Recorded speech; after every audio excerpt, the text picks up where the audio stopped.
Welcome back, Nuggets. This mother clocker's got some thoughts. Let's ruffle some feathers and get into the video. And if you would like to support my baby tick of a channel, please consider liking and subscribing. Check that you are still subscribed, and don't forget to go check out my other videos. Okay, so my nuggets, a little bit of coop cleaning before I start this investigation video. In case you missed my community tab post, I did have a little bit of Amber news. So after the reacting to Emily with the Mr. Snowflake video that I did, so the last Amber video I did, I noticed that Amber was complaining a great deal about when is it my turn? When do I get interviewed? Why does nobody want to interview me? So I'm thinking, what the clock? I'm going to offer.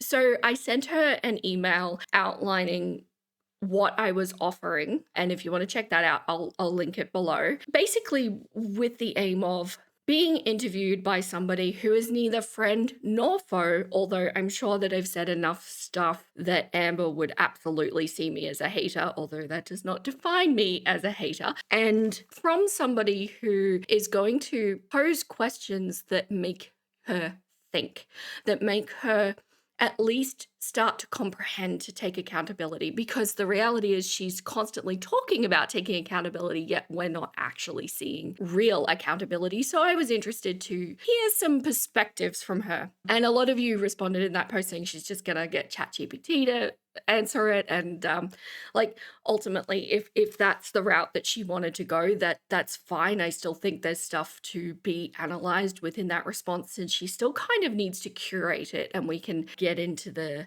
nitty-gritty of that. I do think it would be an incredible disservice to herself if she were to go that route. But anyway, she responded, and she took me up on the offer to show her the questions so that she could consider to answer some or all or none of those. So I sent her the questions. I've also put that in my community tab post, and I will link that below if you're interested to see it.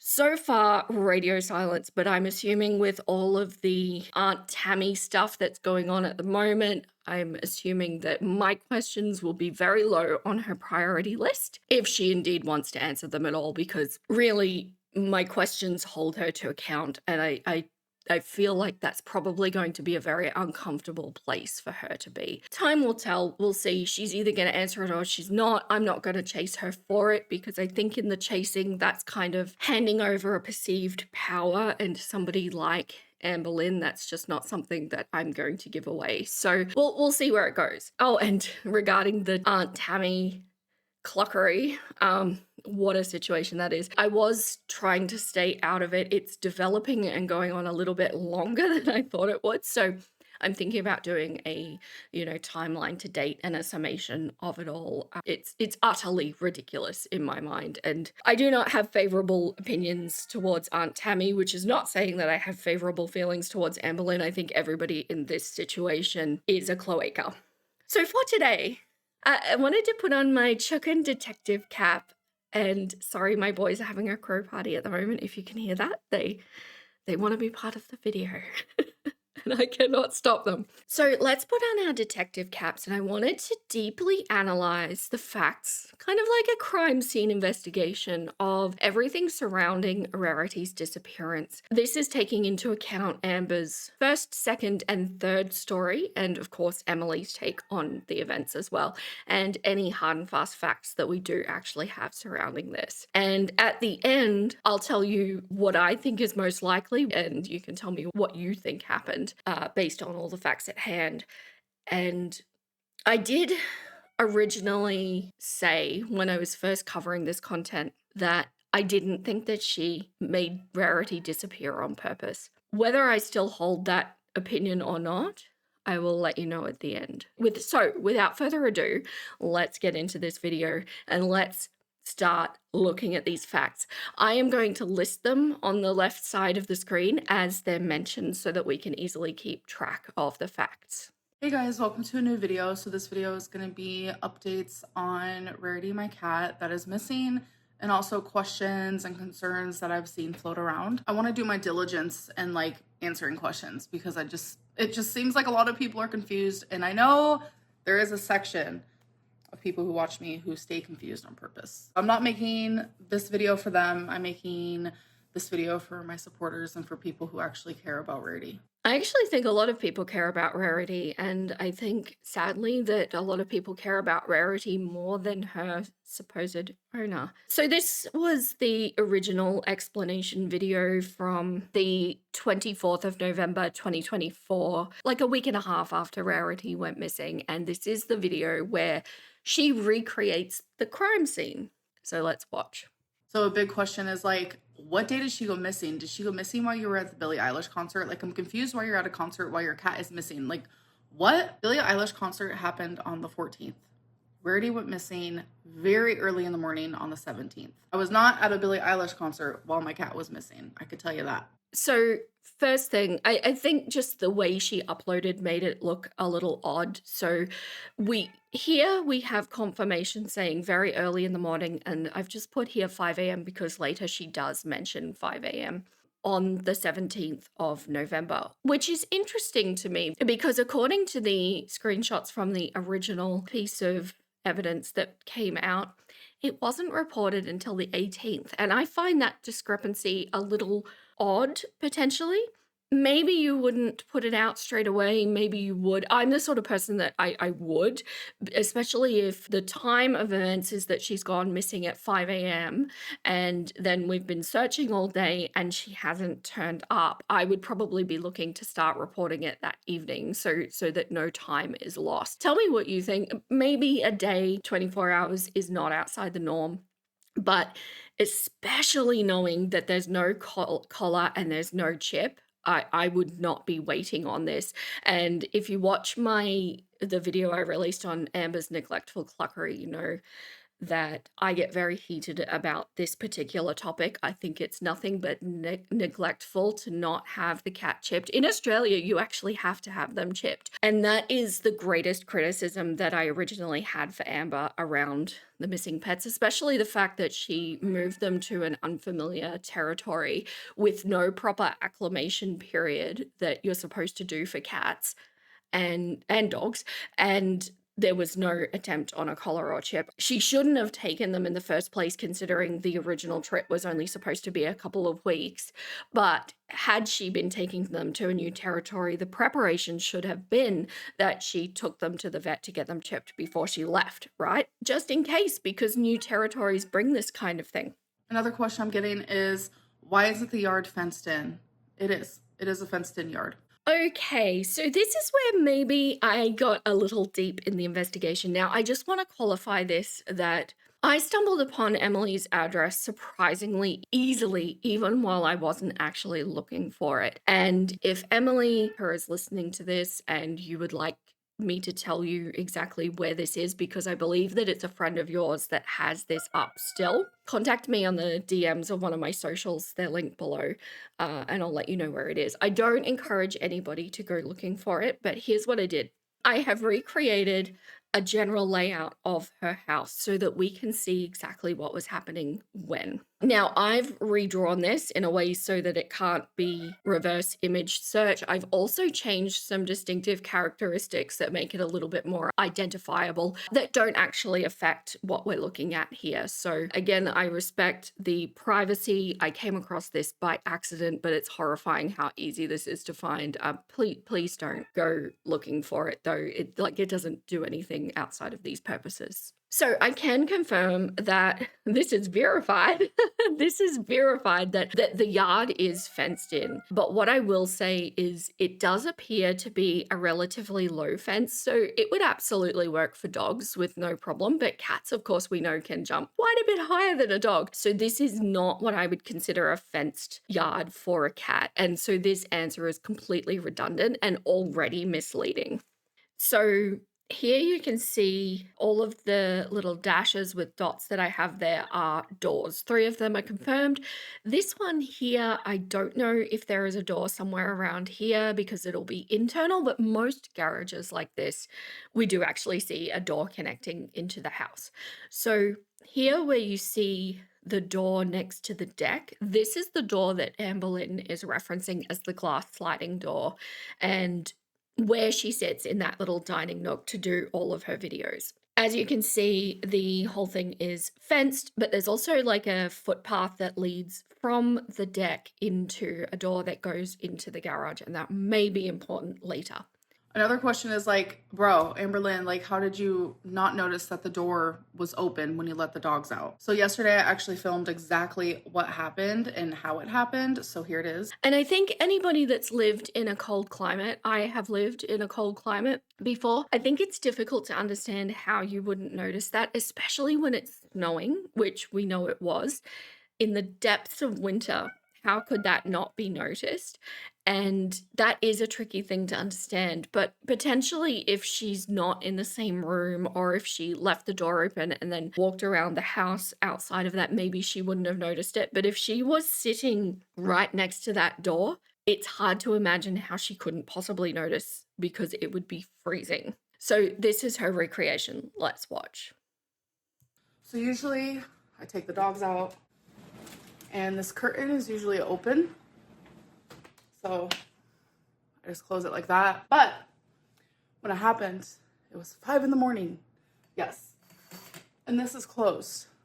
And when I closed this door, I thought I closed the door. It seemed like I did. I was half asleep with a million things on my mind. And this is how far I left it open. It happened after the dogs came back inside. And the only reason why I noticed is because the spot you guys always see me sitting in is literally right here. This is the dining room, by the way. So after I let the dogs back in, I was just doing things around the house. It was like 20 minutes later. I sat down in the chair and I felt like a super cold breeze. And I was like, that's weird. And then I put two and two together. I came over here. It's like I said, these were closed. I opened these. I like peeked around the corner and I was like, you've got to be kidding me. And then that's when I knew. That's when I knew. I'm telling you, we searched this house high and low and searched like surrounding areas outside of the home. And then that's when we put it online that Rarity was missing. Okay, so this is very interesting. What we have so far, fact-wise, the curtain was left hanging over the door, concealing its position, was left open approximately 20 centimeters after the dogs were let back in. So that makes it sound like she let the dogs out, closed the door behind, let them do the business, came back, let them back in, went to close the door but didn't close it all the way. That part, if that's true, I don't have criticism for that. Sometimes when we're tired or stressed or whatever, we make mistakes like that. That's why the chipping is so important. But then she makes it sound like, and correct me if you heard something wrong, sometimes Amber and the way she speaks is not clear or it's open to multiple interpretations. But what she said there sounds like she'd been walking around the house. She noticed 20 minutes after she'd let the dogs back in that the door had been left open. And then it sounds like she used multiple there, that they were both looking everywhere for her, both internally of the house and externally. And that's when they started reporting it to shelters. So this is already conflicting with the evidence at hand. She makes it sound like that was all done on the same day, yet the report says on the 18th, which it couldn't be because this was on the morning of the 17th. So already we have conflicting evidence here. We have called shelters. I have messaged shelters. We have gone outside. We have gone on foot. We have gone in the truck very slow, with flashlights, without flashlights. We have called her name. We have called her nicknames. We have left out food, the litter, clothes, anything that she can smell and be like, whoa, that's home. So all of that is in terms of we did this, everything that's listed that they've done to this point, which of course is quite a time after. And all of that sounds like the correct action that you would do for a missing pet. However, of course, no collar, no chip. So as I mentioned, this video was recorded on the 24th of November. Rarity went missing allegedly on the 17th of November. And then Amber went back home on the 8th of December. And I know that we were all very angry about that at the time, but I think hindsight illuminates that situation quite well. So then all was radio silent on the Rarity front until a message popped up on the 13th of July where somebody thought that Emily's dog was responsible for the unaliving of Rarity and that this was all a giant cover-up. Emily responded, "Don't blame my dog. He doesn't deserve that. He's the sweetest old boy and a big baby. Blame the person who lost her the day I told her to go back to Oklahoma." So that is a really, really important part of this story. While we don't have hard and fast evidence that Emily did tell her to go back to Oklahoma that day, as we go through the story, I think you'll see that tracks and makes a lot of sense. Okay, so this then really kicked off the whole kind of unhinged mess that was to follow with a series of live streams that I covered in my last video. If you want to go back and look, I've just taken out all of the parts that are applicable to Rarity for this video. So the rest of the unhinged mess is there for your viewing if you wish to do so. Okay, so on the 2nd of August of this year, Amber did a live stream and came out with a second story surrounding Rarity's disappearance. And this is what she has to say. The truth about Rarity, only the people closest to me know, and only Emily knows.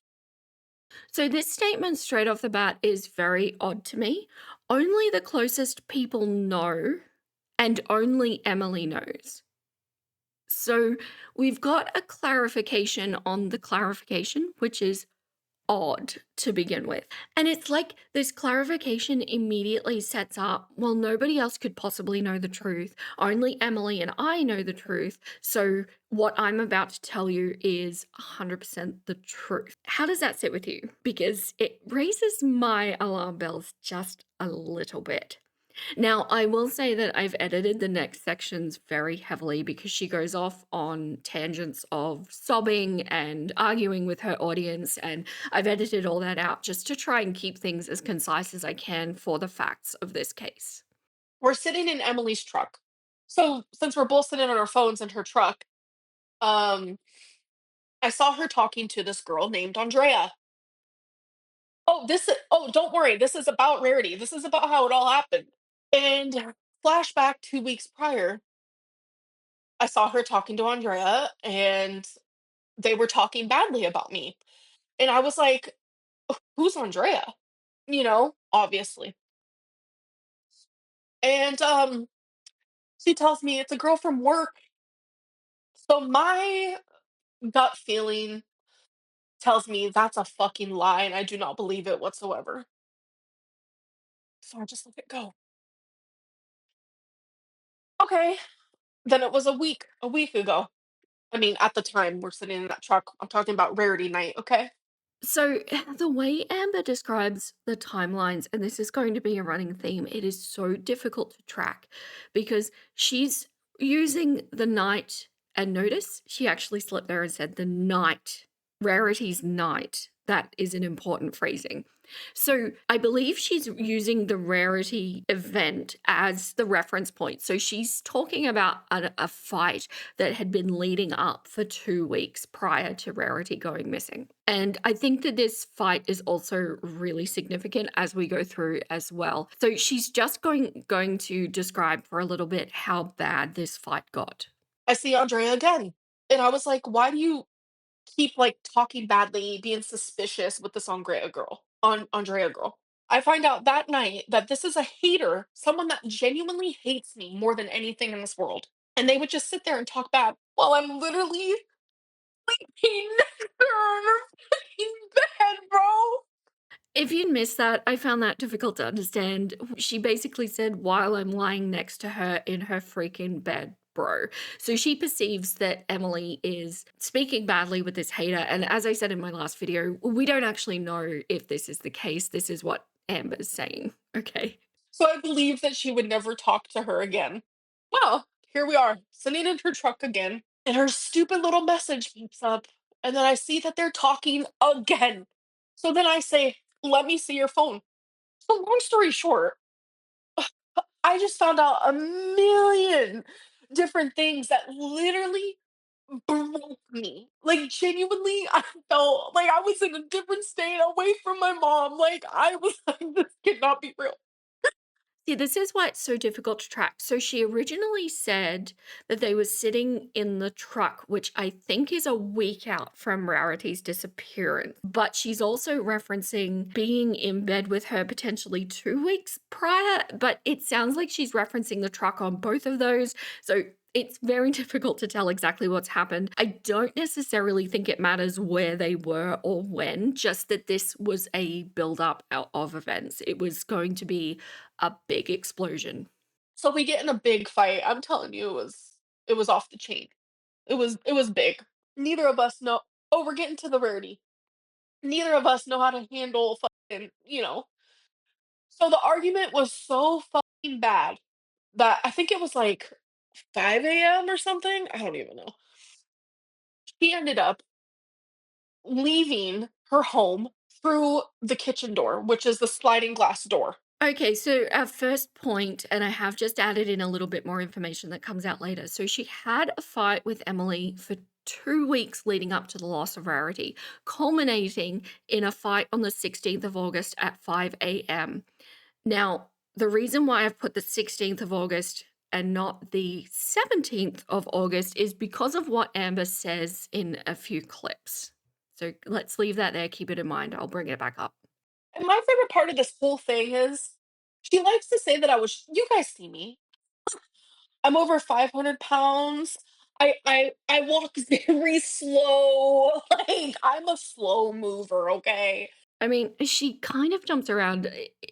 I think what she's saying here is that she was walking around the house slowly, and that's why she didn't notice, which is kind of referencing what she said in the first version of her story, where she was walking around the house. So anyways, we get in a really fucking bad argument. She leaves through the glass door, leaves the door open. I did not notice because I did not go near the door. I did not go near the door.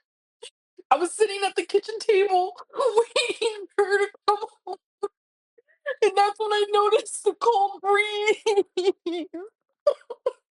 So again, this is confusing because it sounds like the fight happened in the morning and then Emily left. And was Amber sitting at the table waiting for her to return home that whole time?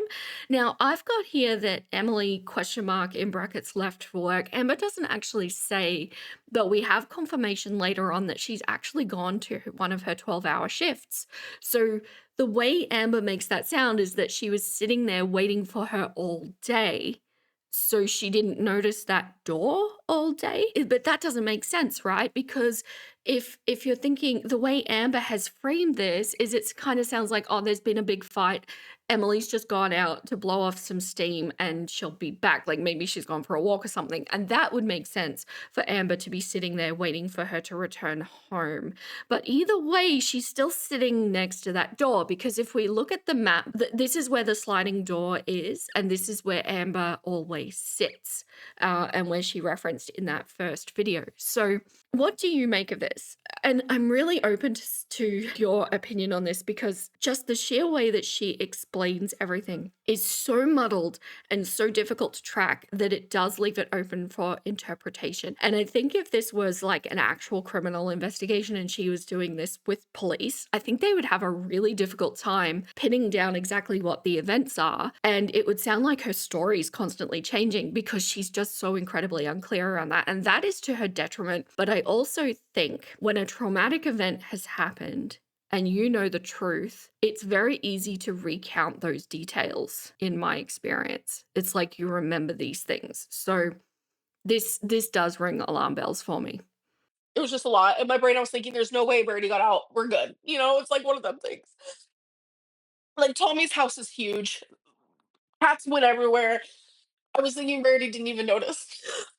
So she hasn't given us a time frame on how long she was sitting there before she realized or how long she was walking around the house before she realized. So I assume we're still working on the original 20 minutes that she said, which would make sense if you've got a cat that likes to roam around or sit somewhere. You might think that she didn't notice. She's probably sleeping somewhere. Cats like to sleep in the day. But why would you not, as a pet owner, go, okay, I know that door was left open. I know the dogs can't get out of that yard, but the cats absolutely can, and these are usually inside cats.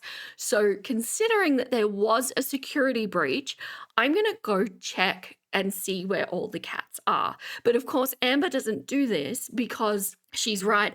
Emily's house is large, and I can't confirm exactly how many levels there are, but it looks like there might be at least 3. And so that's a lot of stairs, right? And we've already heard about Amber back when she was in Wisconsin talking about how hard the stairs were on her knees. So Amber, rather than being a responsible pet owner and checking on all of them, including Emily's cats, opts to just sit there or go about her day instead. So Amber puts herself ahead of the pet's safety at this point, at this very early juncture. It was the next day when I was like, something really just does not seem right. Like, I haven't seen Rarity all day.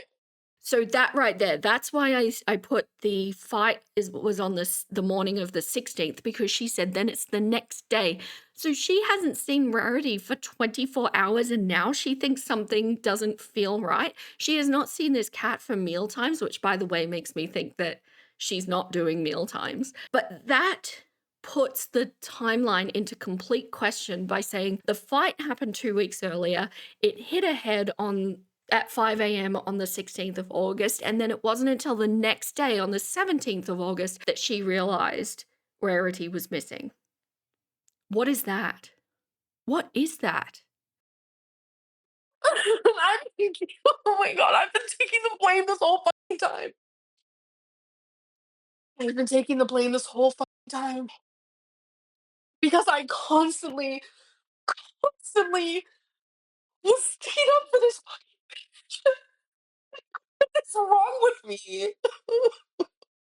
So, my opinion on that, is it plausible that she took the blame for Emily? And I think the knee-jerk reaction to this is, given Amber's history, absolutely not. She wouldn't take the blame for anyone. She always puts herself ahead of everybody. But, a big but, it is plausible that she may have taken the blame for Emily in this case, because if you were around at the time, what was happening is she and Emily, that relationship was getting a lot of heat from basically all of Girl World. And Amber was constantly trying to smooth it over to make it seem like everything was great. This is the soft, gentle love she's needed. And it does make sense to me that she might run that, no, everything is so happy and we're so great agenda ahead of her own image. Because it's almost like playing, which image does she want more? Does she want the happy relationship where she's been claimed, or does she want to not look like she's made a mistake by leaving the door open? Do you get what I mean? So I think both scenarios are plausible here. Because that one is in such a gray area for me, I'm not going to continue that as a fact moving forward. Okay, so then Emily did the snowflake interview, and I assume that this is, I mean, this was in response to a lot of things, but particularly because we've now had Emily blaming Amber publicly for losing Rarity, and now we've had Amber publicly blaming Emily for losing Rarity. Now, Nuggets, I just want to give a little bit of a trigger warning. We are going to be discussing some DV type content, so if that's not something that you want to be listening to, I'll give you a time code to skip past these bits, and you can view the list of evidence on the screen after that. So as I said, a lot of this was done in my last video, so these are just the excerpts of the Rarity stuff. So Emily said the worst tantrum was actually the night before Rarity went missing, so the 16th of August. And notice it's night, not morning. She saw me scrolling through my phone and there was women on my Instagram feed. She flipped out and said I was micro-cheating. The argument escalated really fast. That was the first time she got physical with me. She threw things at me. I told her I was gonna leave the room. She then grabbed my arm and dug her nails into my arm to the point of drawing blood. I tried pushing past her to get through the doorway and she pushed back into me and actually falling on top of me. She then goes on to say, after work, so we can confirm that she was going to work on the 17th, which is why I put the question mark in the previous Amber video. After work, I didn't want to go home. I was exhausted, drained, and I didn't want to deal with her crap all over again.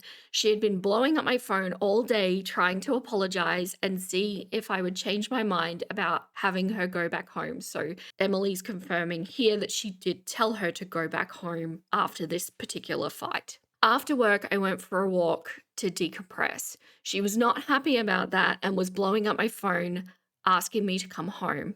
It was about 2 hours after my shift that I got a text from her saying that she couldn't find Rarity. She said she hadn't seen her all day, but was just telling me this now.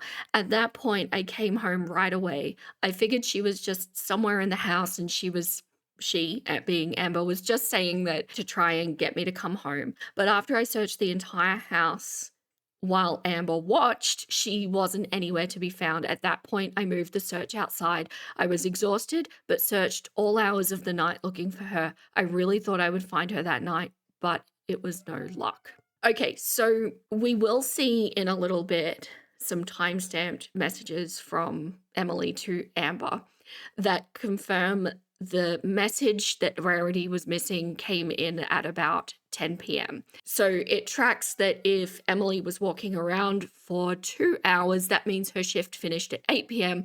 We know from previous videos that Emily does 12-hour shifts. That means she started work at 8 a.m., which kind of makes sense that she would be up at around 5 a.m. getting ready for work and stuff like that, which may be why Amber is saying the 5 a.m. fight thing. So that makes sense to me. And what also makes sense is that if she's doing all of that searching so late on the evening of the 17th, that the missing cat report would come out on the 18th, right? Because nothing would be open if Emily started her search at 10 p.m. and then she's taken it outside and all through the house. She's probably doing this for a while, all into the evening hours. She goes on to say, at that point, I made posters and hung them all up around town to local businesses. I assume this is going to be on the 18th. Posted on social media and lost cat pages. Amber Lynn's one job was to call the shelter to make a report. But when I called the shelter after they found a cat that was unalived, that kind of matched Rarity's description. It ended up not being her. The shelter told me no formal report was ever filed. So I found a screen capture on Kiwi Farms. Yes, I went to Kiwi Farms, my super favorite place. That was actually posted by somebody on the 29th of November, 12 days after Rarity went missing. Now, it's possible that that person didn't find it right away, so maybe there's a few days discrepancy, although I'll just say this community is pretty on point with their timing. So I assume it was probably somewhere at the end of November that we were finding this information. That is a long time to not have an official report lodged. Now, Emily is saying this about Amber. We don't actually know. It's possible that Amber did file the report, but maybe somebody messed up at the other end or whatever. I don't know. None of us were there. But what is important is that there was no official report lodged with the Humane Society for Rarity's disappearance, which is problematic given the lack of chip and collar. She continues, the only info they had was the report from the lost pet database that I submitted. So at that point, I filed a formal report with the shelter with her description, but they could call if they had anybody turn her in. I spent hours upon hours driving around looking for her, walking through fields and in between houses around my house through the snow. Amber Lynn would go in the drives with me, but obviously didn't do the walking around part. Yes, obviously. I actually got very irate about this at the time, and I thought, well, why would she not go hire a scooter so that she can go out? I actually looked, all of the scooter places like within the vicinity don't have any for hire that would accommodate Amber's weight, which is horrifying. And I think at that point, if you can't do the bare essentials of pet ownership, you shouldn't have pets, because this kind of thing can happen. You need to be in a state where you can go and look for and care for your pets. So at this point in the interview, Mr. Snowflake asked if she had any screenshotted messages about Rarity going missing. And Emily said, yeah, I do. I have the messages of her initial reporting when she's missing, which is timestamped. It shows that her story that she posted on her vlogs about her being missing at 5 a.m. was not correct. Okay, so now we have the timestamped messages, the screenshots from Emily and Amber's conversation. Now, something that I will say, anybody with some pretty rudimentary Photoshop skills would be able to fake this. Since we know that Emily has dabbled with graphic design for Amber in the past, it is possible that she does have some Photoshop skills, or maybe she was just using AI, who knows. So I do just want to put that out there. I am not fantastic. I can get around Photoshop. I could absolutely knock these up very easily. But if we're going to take them at face value, this absolutely confirms what Emily is saying with timestamps. Amber said, "So am I leaving? Wait, I read that wrong. I also have moments where I snap on you. I haven't been able to find Rarity all day. I need help finding her, please. I've been calling her name and looking everywhere all day." And this was at 10 p.m. Emily responds, "I'm afraid to come home, to be honest," which after the DV allegations that she mentioned earlier, I could understand why that would be the case. Amber responds, "I didn't go to the back porch." So she can go to the back porch that leads directly from the glass sliding door that was left open, but she's looked everywhere. So that doesn't make sense. She goes on to say, "Don't be afraid. I'm not going to cause you any stress. You can come home and go into the bedroom. I'll stay in the living room till you wake up for work." Which kind of makes it sound like Emily had work the next day. So does that mean she called off work to go search for Rarity? That's some dedication. It does show that she did genuinely love that cat. And something that I do believe about Emily is that she is an animal person. You can always tell by the way that people touch or look at animals and the way the animals respond back as to whether they're animal people or not.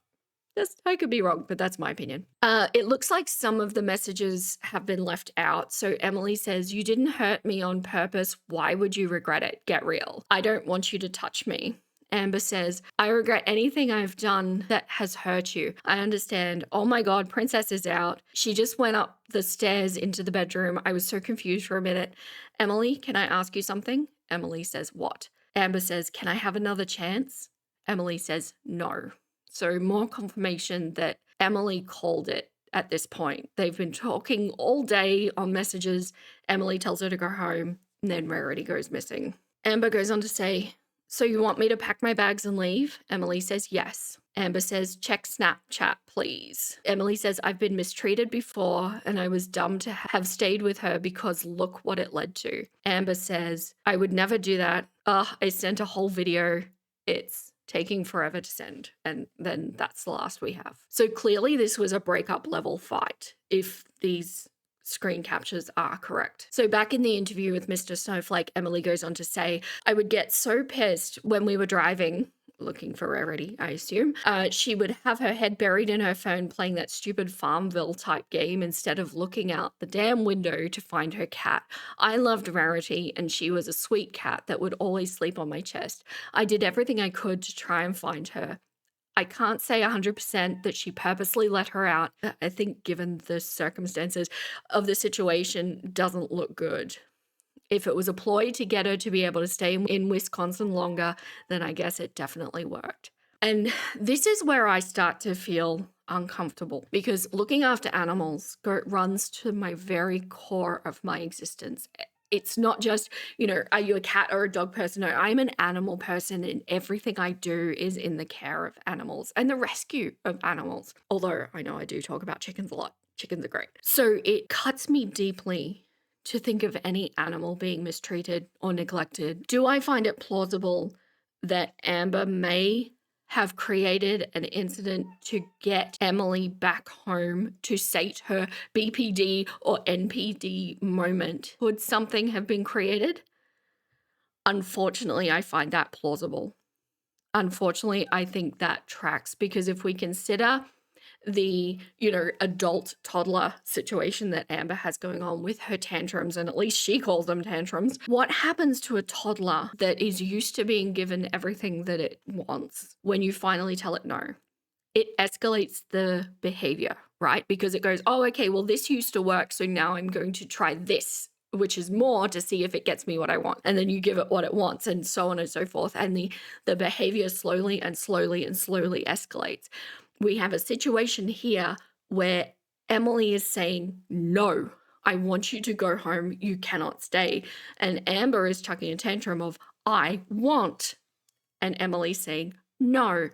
So did the behavior get escalated? Did the situation get escalated?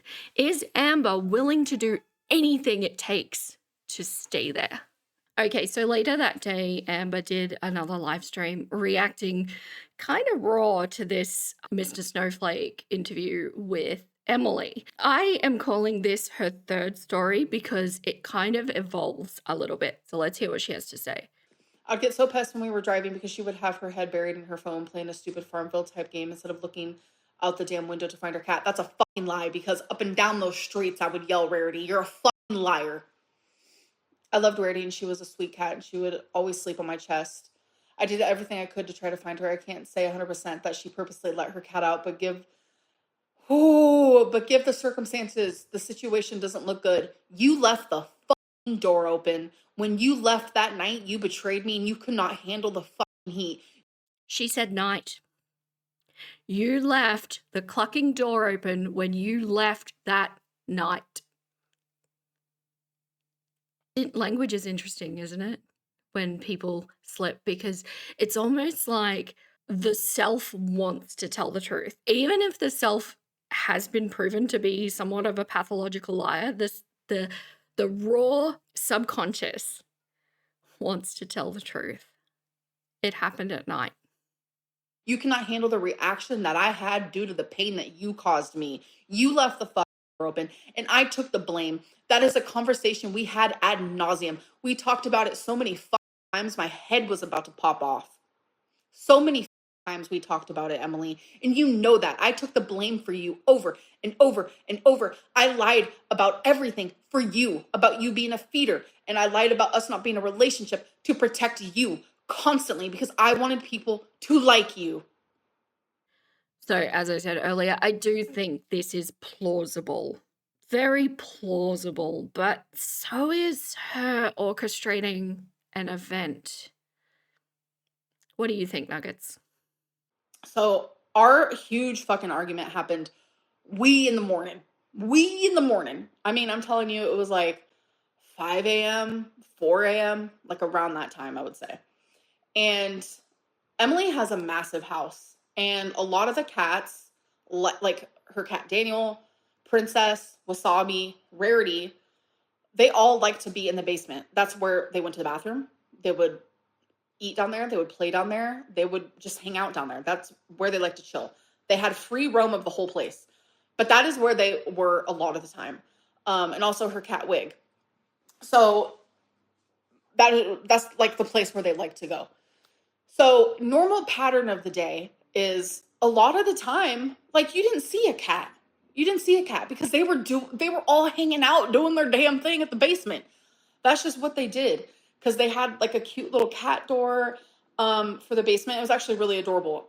And it was a normal pattern. I wouldn't really see Rarity throughout the day. It would be later at night. She would pop out, follow me around, eat food from the kitchen, get some water from the kitchen, whatever it may be. And I noticed that normally the time when I would see her, I didn't see her. I was like, that's weird. Like throughout the day, I'm thinking, okay, like she's probably in the basement. It was just normal everyday life. Nothing seemed off. Okay, and this makes sense for cats. It does.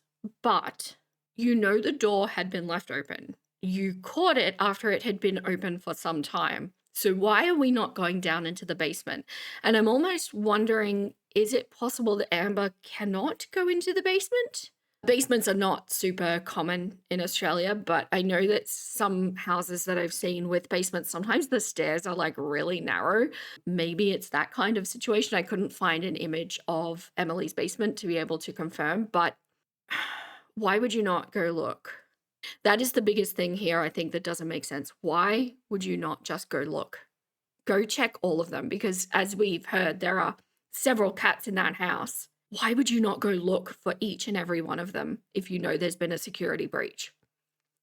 And then it was like around the time where the cats start to come out. They're like coming up to the living room or the bedroom, starting to just venture out a little bit more.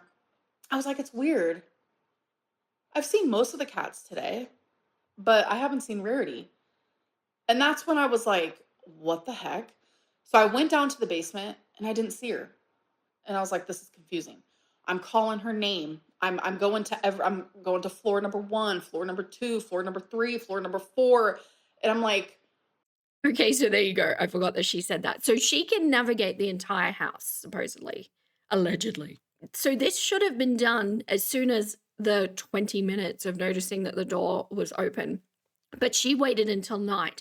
And this is contrasting her second version of events too, where she said that this essentially went over a 24-hour period. So if you know that you see the cats at night, then at the very least it should have been caught at like what, the 14 or 16-hour mark, not the next day. So we have a great deal of story changes and conflicting events and facts at this point. why isn't she coming out? I mean, if I say Rarity one time, she comes to me. Like that, she was glued to my hip. I edited out a lot of the redundancies, but she used this phrase quite a few times in this live stream, glued to my hip. Yet she's also noted, as usual, not seeing Rarity all day, but would see her then at night or at mealtime or whatever. If I'm spending most of my day not being with a pet, I wouldn't think to use the term glued to my hip. But since she had such free roam of such a huge house, she took her favorite spot and she loved to be there. That was the basement. So when I noticed, okay, she's not coming to me, like I'm shaking treats, she's not coming to me, something is not right. That is when I messaged Emily because the pattern was then broke. That's when I was like, what is going on? Okay, so Amber actually here validates those screenshots, right? She said, I didn't see her all day. It wasn't until night where I normally see her that I noticed, and that's when I messaged Emily. So that actually verifies Emily is telling the truth with those screenshots. Amber just hopefully she never actually commits a crime, or she would be caught within seconds of this. You know, you watch true crime and you think, how are these people that stupid? Well, this is what happens. They change their stories and they get turned around in their own lies, and then part of them wants to tell the truth and that slips out. And yeah, anyway. So the fact that like Emily is like turning this into, I don't know if she like let her out on purpose when you know you let her out because you left the fucking door open is sick. Sick.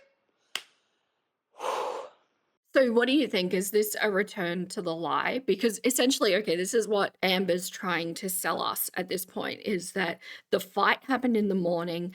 Emily stormed out to go to work. The door was left open for an unknown period of time at this point. Amber didn't bother checking when she realized that it was open, and it wasn't until later that night that she confirmed messaging Emily. Let's put this together side by side so we can see what's going on. I've got Amber's current version of events because I'm going to assume that that reenactment that she did back in November is just, it's been disproven on so many levels at this point that I don't think it's valid. The only thing that's valid to mention about that is that the story has changed from Amber. And I've got Emily's version. Emily's only come out with one version, so this is the one we're going with. So both of them confirm that there was a big fight on the 16th. Amber says it was in the morning. Emily says it was in the evening. And it does track, I think, because this fight has remained consistent. Nothing's changed with it. I think we've seen the screenshots from Emily that have been confirmed by Amber that there absolutely was a relationship ending fight on the 16th. I don't think it matters whether it was the morning or the evening. It happened. It's probably that, like it sounds, it went on for weeks and it was in both the morning and the evening. So let's take that as I think that's true.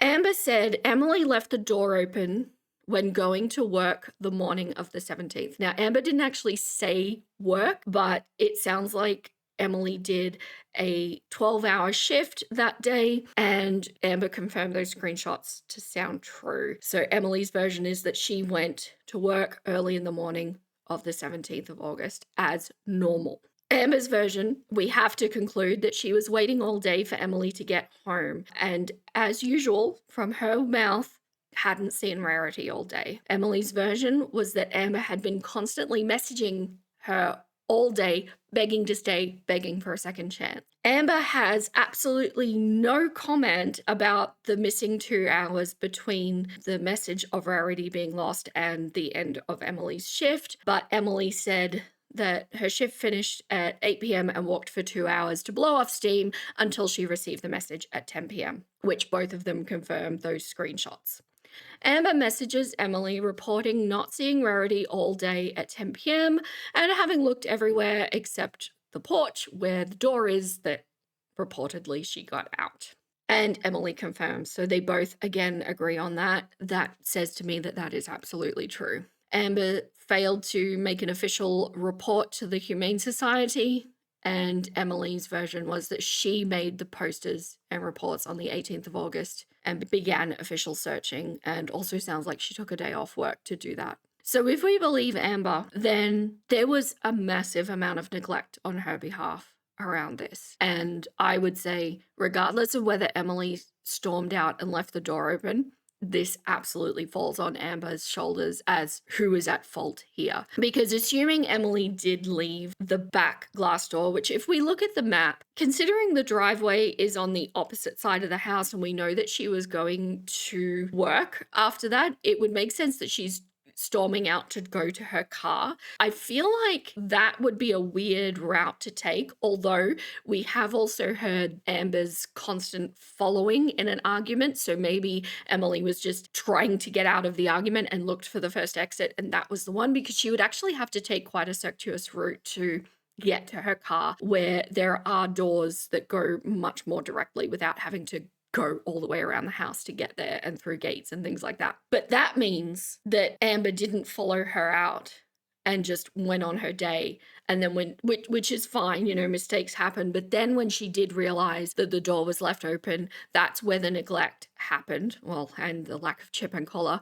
She should have gone room to room and sought out every single pet. And at that point, who knows how long that door had been open. Maybe Rarity would have just been in the backyard, or, you know, somewhere close or whatever. That's why that lands on Amber at that point, in my opinion. If we're to believe Emily, then it also makes Amber negligent, because she's essentially reporting at 10 p.m. where nothing can be done, saying that she hasn't seen Rarity all day. So it's kind of the same circumstances of events. So what do I think happened? I am really uncomfortable with this. It is very difficult for me to put my head into the space of somebody doing this, but this is what I unfortunately think happened. I think the relationship ending fight happened.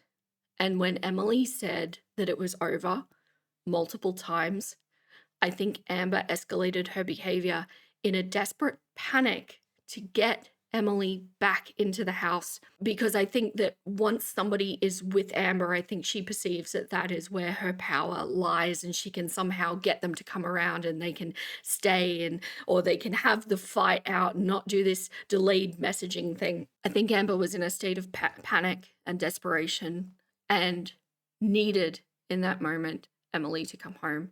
And I think in that desperation, she was willing to escalate things. And I think when videos didn't work, when begging didn't work, when apologies didn't work, when hassling her all day didn't work, when she knew her shift has ended and it's 2 hours and she's sitting at that table and still, no, Emily, she's not coming home. This is serious. She knows it's serious.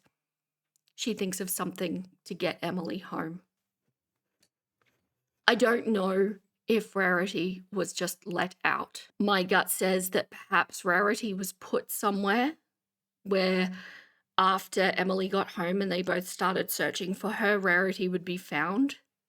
But a cat who has not been acclimated, who is scared and alone and maybe cold, looks for a way out and got out of that situation that she was in, now to find herself in a completely unknown territory. I think that cat tried to find her way home, and she went the wrong way because she didn't know where she was.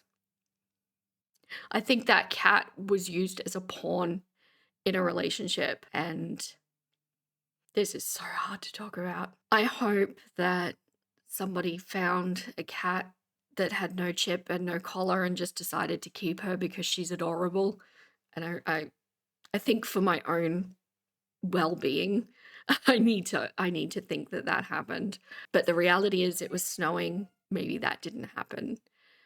If I'm right about this, and just the fact that this is plausible, right? Just the fact that we can look at Amber and say, this could have happened. You could have done this. You are capable. We think you're capable of this. Just to consider that this is plausible.